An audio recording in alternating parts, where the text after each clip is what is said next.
ochiq oydin bittasi shuni ketdi-da, oilasi buzilib ketibdi. U salonda ishlayotgan bedamizlar ham og'ziga siqqanini so'rar ekanda. 20-30 ming pulini olib borar ekan bolani. Yanidagilar yasantirib qo'ydi ekan, u isqati betini bir yuvsa ketadigan narsaga shuncha pul bu isrofligi aniq ko'rinib turibdi-yu.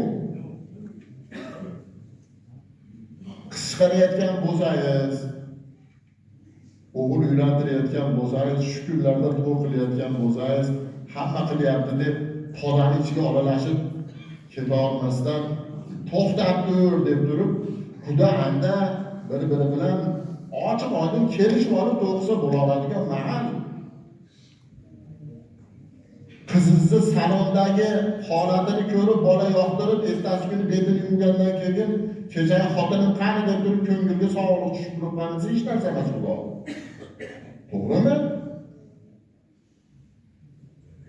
U kiyim boshi masalan, falon pulga bir kunlik kiyadigan kiyimiga 20-30 ming so'm pul. 20-30 ming so'm pulni topaman debchi onachasiga aytsa, yosh bolalar Rossiyada o'lib ketyapti. Asha Rossiyada grovda kelayotgan bolalarni o'limiga bu yoqdagi odamlarning qanaqadir sababchisi bor. Sababi uyimni o'g'nashim kerak, mashina qilib to'y qilinadigan bo'lsa, mashinacha pul sarflanish kerak, shunga yarasha topishim kerak deb bu yoqdagilar bezillayapti. Bolalar bechoralar haligi esini tanimasdan ketib olgan Rossiyaga, notayin holat, topsa topmasa yo'q, qiyinchilik mashina bo'lib bolalar o'lib ketyapti-yu. Odamdan aziz narsa bormi? Iltimos sizlardan qiz chiqarayotgan bir o'g'il bolachilik turib, qizim o'sha uyingda o'zing qanday yasab olsang yasab ol, bir mardlik qilib salonga bormachi deb to'xtatadigan bitta odam bo'lsa, o'sha dinini himoya qilayotgan odam bo'ladi o'sha. Hozir o'zi qola qolib, qani kelin o'zi qola qolib turib, yanada billa to'yga aytadiganiga ham kiyim olib berishlikka o'tibdi endi. Bu qanaqa, bu pastkashlik nazarchasiga aytganda. O'shincha mahal qizni tarbiyalab, uyusiga kiyim boshqa olib berdingizmi? Mardlikning oxirigacha. Qo'y qizim, u bolani hijolat o'tadi-da, kuyov bola bechora o'lganini kunidan bo'pti doğradı nima desa, falon bir kunga kiyadigan kiyimini 15 ming so'm. 15 ming so'm pul degani 10 qop undi puli degani. Kambag'al bir yilga o'sha undi agar nima qiladigan bo'lsa. Pul topish oson bo'lmayapti, mana qilib isrofgarchilik. Bo'pti, o'sha bilan baxtli bo'lib ketsa, bo'lib ketsin. Ba'zilar to'y kuni ajrab ketyapti. Nimadan bo'lyapti? Haddimizdan oshyapmiz. Xudo bilan o'ynashyapmiz nazarchasiga aytganda. Hamma yo'lda pul yechadi, mashnaqa orzu havasim bilan hamma yo'qqa erishib olaman deyapmiz-u, lekin Xudo shuni aylantirib qo'yamasa, bandan qo'lidan hech narsa kelmaydi.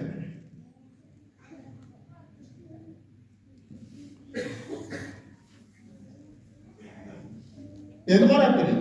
Bolani dunyoga kelishi, bola tug'iladi-yu. Bola tug'ilgandan keyinchi dinimiz nimaga buyurgan? Dinimiz kimdan bo'lsa bola tug'ilgandan keyin bola ko'rdim, nevara ko'rdim, haqqiga duo qiling. U haligi go'shmora hali u. Insonlar voyaga yetib olsin deb xursandchilik tariqasida bolani haqida xayr ehson qilib, duo olib, mashna qilishlik kerak. Bunda ham haddimizdan oshishlik boshlanib, hozir anaqa betamizlarni chiqib qo'ygan. Junti balolarni kiyib olib turib, haligi ko'rmaganni ko'rgani qursin deb aytamiz uni. Raddunga ham o'rib oladi, anaqa hayvonlarni kiyimini kiygizib olib, o'z qado bo'ldi, duo qilib qo'yinglar, xursandchiliklaringga qo'shganim demaydi. U ham 5-6 ming pulini olar ekanda. Kimning odati bu? Kim qilgan mana shu narsani tarixga, musulmonchilikka e'tibor beriladigan bo'lsa, dinimizni qayerda buyurgan mashaq qilinglar deb. Dinimizda bola dunyoga kelganda chiroyli ot qo'yinglar, qulog'iga azon aytinglar, aqiqa qilib ihson qilinglar degan. Haligi bema'ni sarflaydigan yerga sarflab keladi tag'in. Aqiqaga so'yadigan qo'yga kelganda chichamaslik qiladi tag'in. So'yani katta qo'ydi so'y. O'lmagunday bir to'rtta tuki bor narsani aqiqa qildim deydidan 15 ming so'mlik qo'yib so'yib qo'yadi.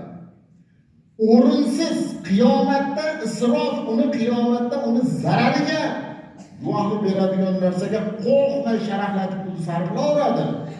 Lekin payg'ambarimiz alayhissalomning sunnatlari bo'lgan amalga kelganda qisishni boshlaydi.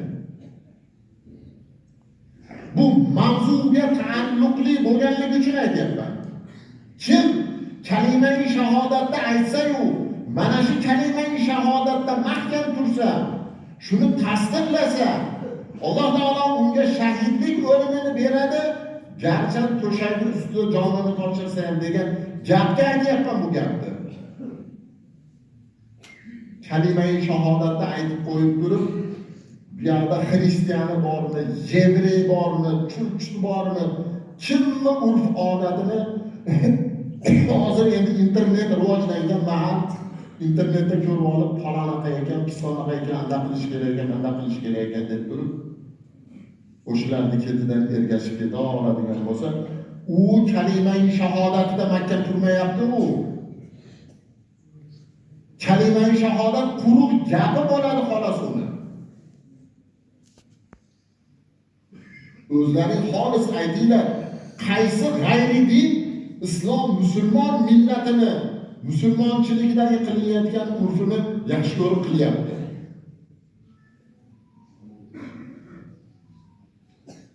Boya aytdik-ku, islom dinini qabul qilganligiga uni tug'ishganlari undan voz kechib, noto'g'ri dinini himoyasi uchun shunchalik turayotgandan keyin musulmon odam islom dinini himoyasi uchun moli jonini berib turish kerak bo'lsa.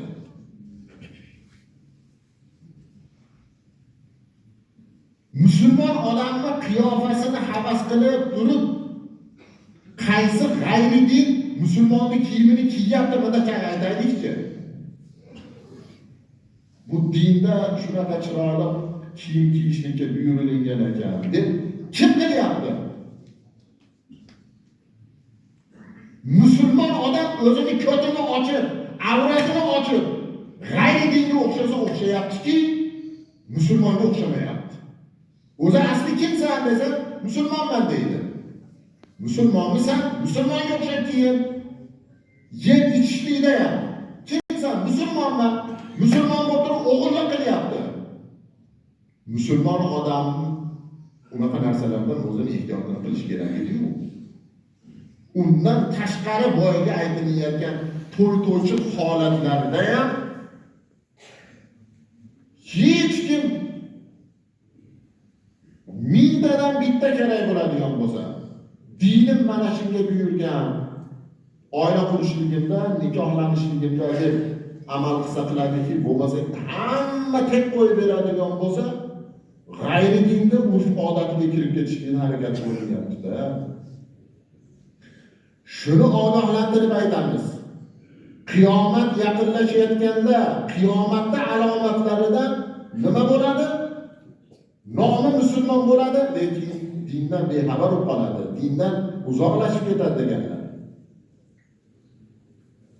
Agar shu holat bilan mana shunaqangi hayot kechirib boriladigan bo'lsa, qiyomatimiz yaqinlashyapti-yu, lekin dinimizga, musulmonchiligimizga amal qilib qololmayotgan bo'lsak, bu katta yutqizishga yuzlanyapmiz degan.